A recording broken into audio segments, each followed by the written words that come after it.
Nikiripotia runinga ya KTN, kaunti ya Kiambu. Poleni sana kwa msiba uliowafika, Mungu azidi kuwafariji. Polisi wanaendelea na uchunguzi kuhusiana na mauaji ya mwanabodaboda Geoffrey Ouma maarufu kama Rastaman, aliripotiwa kuuawa kwa kudungwa kisu na mkewe katika mtaa wa Ongata Rongai Jumamosi usiku. Namna anavyoarifu Vera Mora, inaarifiwa kuwa uhusiano wa Ouma na mkewe umekuwa wenye ugomvi kwa siku za hivi karibuni. Kilichoanza kama mzozo kati ya mume na mke katika kijiji cha Kamra, mtaa wa Ongata Rongai, kiligharimu maisha ya Geoffrey Ouma maarufu Rastaman, mwanabodaboda wa umri miaka 28, baada ya mke wake Ann kudaiwa kumdunga kisu akiwa usingizini. Ndugu yangu alitoka kazi kitu saa 12 jioni na wife wake hakuwa. So vile wife wake alirudi ndio mzozo kaanza. Yeye aliuliza wife wake mahali ametoka. Wife akakuja kwa mkali. Yani hawakusikizana hapo. Mbona akasiumia akaenda kulala. So mama akafikiria, alikasirika tu.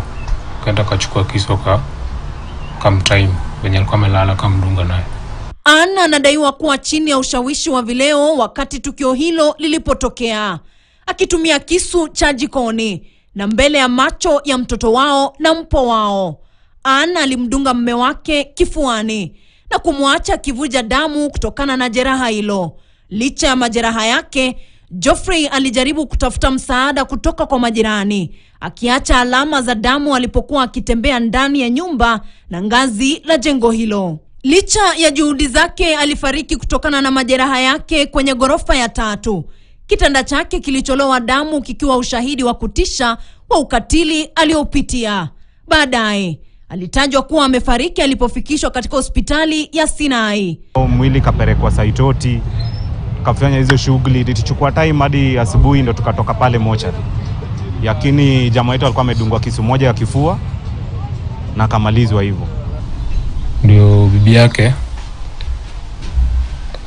akaomba simu, akapigia ndugu yangu mkubwa ati Geoffrey walikuwa na fight kwa nyumba na alimgonga vibaya akaumia.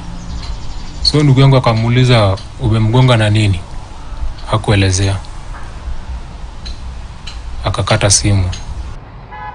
For us to get justice for our brother, Jeff ni beste yetu Ironga, amegrow hapa tukimwona, amekuwa mtu wa pikipiki.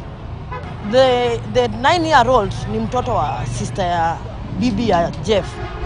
That boy is recalling, anakaa tu ana recount. Sasa nikamtoa kwa hiyo environment. Polisi wa Rongai kwa sasa wamemtia Ann mbaroni huku uchunguzi ukiendelea.